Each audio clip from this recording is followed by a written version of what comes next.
স্বাধীনতার পর থেকে আজ পর্যন্ত কোনো সরকারের আমলে আমরা এরকম কোনো অবস্থা দেখি নাই যে সত্য কথাটা সত্য হিসাবে বলি। Normally there is grey area between black and white.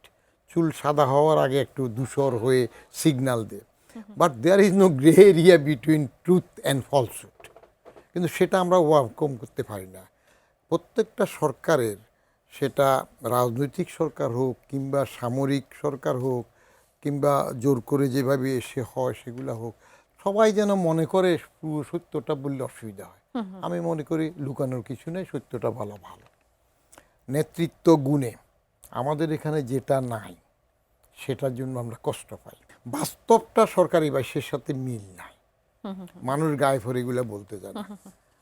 আর বাস্তব অবস্থা বলতে আপনি সামগ্রিক অবস্থা কি বলছেন, এটা তো ভিতরের খবর তারা জানে।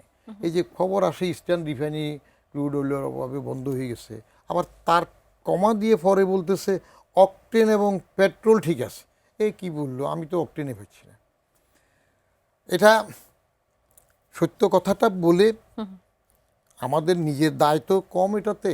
বৈশ্বিক বাজারে যুদ্ধের কারণে এটা হতেই পারে, এখন সেটা একটা ওয়ে আউট করে বললে হয় সবাই কম। যেমন আমি কালকে একটা সাক্ষাৎকারে বলছিলাম, সরকার অস্টিয়ারিটি মেনটেনের জন্য করুক না, সরকারি গাড়িগুলোতে প্রথম হাত দেখ। সমস্ত সেক্রেটারি সাহেবরা, জয়েন্ট সেক্রেটারি সাহেবরা যেগুলো সরকারের কন্ট্রোলে আছে সেগুলো বাসে যাবে। বাসে যাওয়ার মধ্যে তো গুণা নাই, তারাই যাবে। একটা ভালো বাসের মধ্যে করে সবাই গেল, সেগুলো করলে কিছুটা রেস্ট্রিকশন হয়ে যাবে। এখন এটা পাওয়ার ভিশনটা, পাওয়ারের লবিতে থাকার জন্য গাড়ির থেকে বাসে যাবে, এই মেন্টালিটিতে নামতে না পারলে